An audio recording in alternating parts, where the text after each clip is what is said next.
Dein Sauerteig sieht nicht mehr so aus, sondern ist ein wenig eingeschlafen und sieht eher so wie dieser hier aus meinem Kühlschrank. Ein Roggensauerteig, naja, nicht wie eingeschlafene Füße, aber es fühlt sich an, als ob das nur noch Mehl mit Wasser wäre. Und in diesem Video zeige ich euch, wie ihr das Ganze super einfach reaktiviert. Ich habe hier das Glas von Brotliebling zur Verfügung gestellt bekommen. Vielen lieben Dank dafür. Und dort hinein gebe ich jetzt ca. 50 bis 100 Gramm von diesem eingeschlafenen Sauerteig. So, und den retten wir jetzt mal eben. Dazu gebe ich ein bisschen Mehl. Es ist dabei egal, ob ihr einen glutenfreien Sauerteig habt, das ihr mit Pseudogetreide gemacht habt, wie zum Beispiel Reis oder Buchweizen, oder ob ihr einen Dinkel, einen Roggen, ein Weizen oder ein Urkornmehl habt. Das ist komplett egal. Diese Anleitung ist für jeden dieser Sauerteige richtig. Ich gebe jetzt 50 Gramm Mehl hinzu und die genauen Mengenangaben und sowie das Equipment findet ihr wie immer unten in der Beschreibung, wenn ihr da auf Mehr klickt. Dazu noch ein bisschen Wasser. Ich habe jetzt einfach Wasser aus dem Hahn genommen, also aus der Leitung, und habe es kalt gelassen. Ihr könnt es auch warm machen, es sollte aber nie wärmer als 40 Grad haben, denn dann ist das einfach zu warm und könnte die guten Hefen absterben lassen, die in so einem Sauerteig auch sich befinden. Denn ein Sauerteig ist eine Symbiose zwischen wilden Hefen und Mikroorganismen, also den Sauerteigkulturen, die wir brauchen, bestehend aus Essigsäuren und Milchsäurebakterien, die da ein ganz tolles Zusammenspiel haben. Ich habe das Ganze jetzt hier einmal verrührt.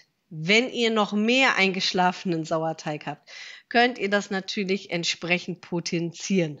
Das heißt, habt ihr zum Beispiel 200 Gramm, dann nehmt ihr einfach 100 Gramm Mehl und 100 Gramm Wasser. So, ich mache das Glas jetzt hier so ein bisschen sauber. Das geht am besten entweder mit einem feuchten Tuch oder hier mit so einem Teigschaber, klappt das auch super. Dann hat Brotliebling noch so ein schönes Band dabei. Das heißt, heute am Mittwoch um 9 Uhr habe ich diesen Teig aufgefrischt, circa. Und dann seht ihr hier noch so einen Aufkleber mit der Temperatur. Super hilfreich, denn da könnt ihr sehen, wie warm oder kalt es bei euch gerade ist. Deckel drauf und bei Zimmertemperatur warm stehen lassen. Nach 6 Stunden sollte der Teig aufgegangen sein. So sieht er bei mir aus, hat sich locker verdoppelt. Richtig schön. Es kann aber auch sein, dass nichts passiert ist. Da komme ich dann später nochmal drauf zurück, was ihr dann machen müsst. Ich gebe jetzt den ganzen Teig hier eben in ein anderes Gefäß. Das könnt ihr entweder mit dem Löffel oder auch mit dem Teigschaber machen. Ganz einfach deswegen, weil ich dieses Glas wieder benutzen möchte und ich möchte es vorher eben wieder reinigen. Ich könnte jetzt auch nur die Menge rausnehmen, dann ist das Glas aber so vollgekleistert und ich will das ja ordentlich hier euch darstellen, deswegen wasche ich das nochmal eben aus. Ihr könnt mit dem, falls der Teig aufgegangen ist, so wie bei mir, direkt backen. Das heißt, ihr könnt das gleich verwenden, um was Leckeres zu machen. Die Rezepte dafür, die ihr hierfür nutzen könnt, schaut mal ganz zum Schluss später. Da habe ich eine Playlist mit ganz tollen Rezepten, entweder für die Resteverwertung oder wenn ihr auch sonst Brote und Brötchen backen wollt. Richtig einfach und lecker. So, ich habe jetzt circa wieder 100 Gramm genommen, gebe da jetzt das Wasser hinzu. Ihr könnt auch zuerst das Mehl hinzugeben. Ich habe mich jetzt umgekehrt entschieden, denn bei dem zweiten Schritt der dreistufigen Reaktivierung, so nennt sich das Ganze, was ich euch heute zeige, kommen 100 Gramm Mehl hinzu und circa 75 Gramm Wasser. Und da finde ich persönlich einfacher, erst das mit dem Wasser zu mischen. Das ist aber kein Muss. Das könnt ihr auch anders handhaben. Jetzt gebe ich löffelweise das Mehl hinzu.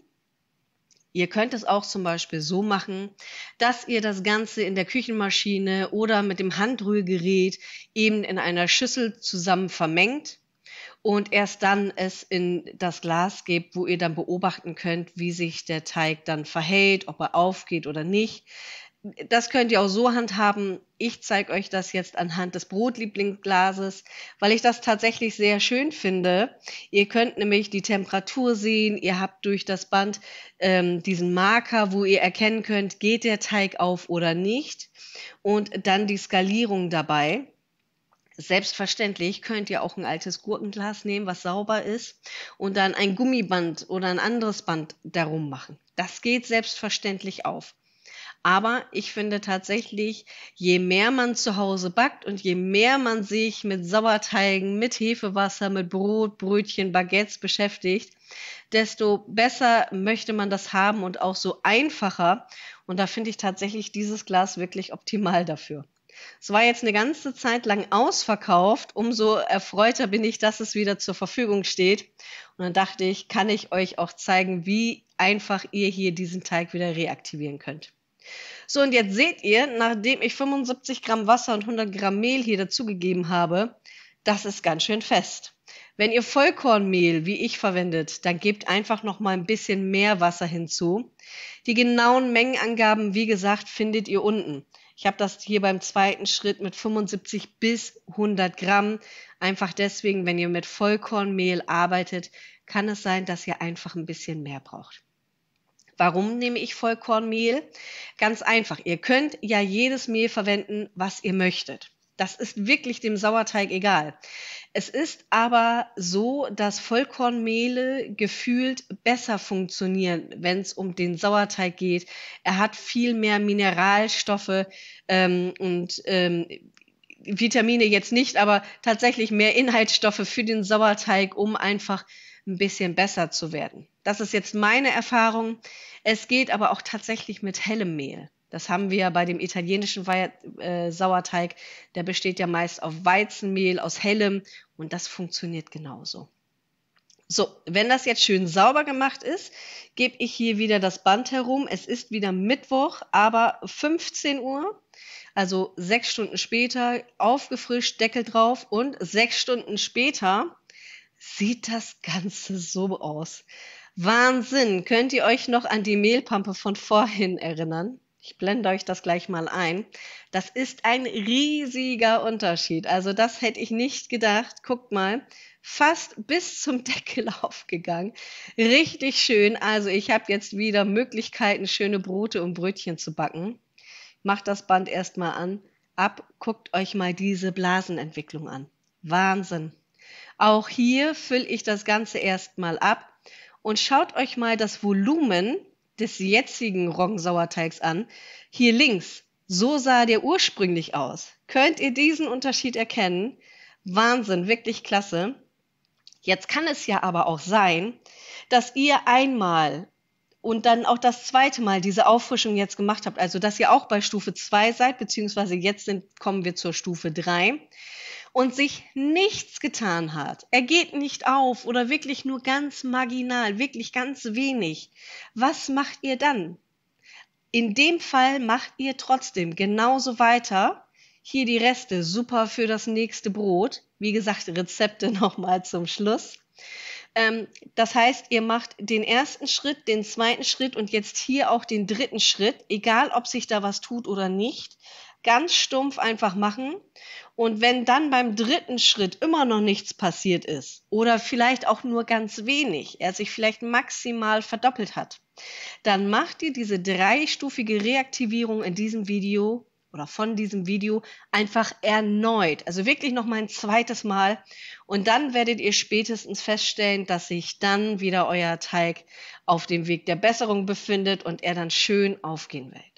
Falls ihr Fragen habt oder irgendwas unklar ist, meldet euch bitte gerne über die Kommentare. Ich versuche euch immer schnellstmöglich zu helfen, habe auch immer so einmal in der Woche, wenn ich das hinbekomme, dass ich Fragen für alle beantworte. Das heißt, die sind dann für alle ersichtlich, natürlich anonym, da braucht ihr euch keine Sorgen zu machen, um euch auch dann weiterzuhelfen.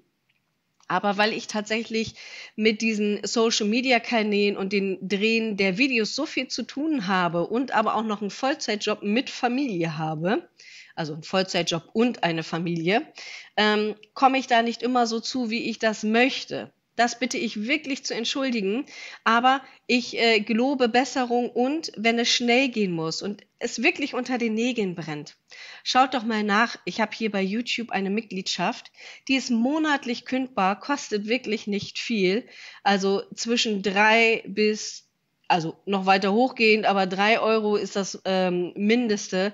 Und das ist wirklich nicht viel dafür, dass man wirklich schnell seine Fragen beantwortet bekommt.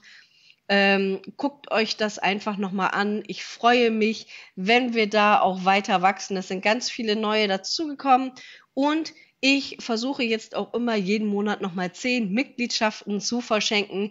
Einfach als Dankeschön, weil ihr wirklich so eine tolle Community seid und euch meine Videos anguckt. Und ich freue mich riesig darüber, wie sehr wir in letzter Zeit gewachsen sind. So, wir sind ja jetzt bei Schritt 3. Da habe ich zu den 100 Gramm Mehl nochmal 100 Gramm Mehl und Wasser hinzugegeben. Mache das Ganze sauber, das Band ist dran, Deckel drauf und jetzt keine 6 Stunden, sondern 12 Stunden warten und guckt euch das an. Der ist tatsächlich übergelaufen. Wahnsinn, also diesmal nicht nur bis fast zum Deckel, sondern darüber hinaus. Dem Glas passiert nichts. Das kommt tatsächlich so raus. Und hier sind die versprochenen Videos. Ich wünsche euch viel Spaß beim Anschauen. Ich bin bald wieder zurück.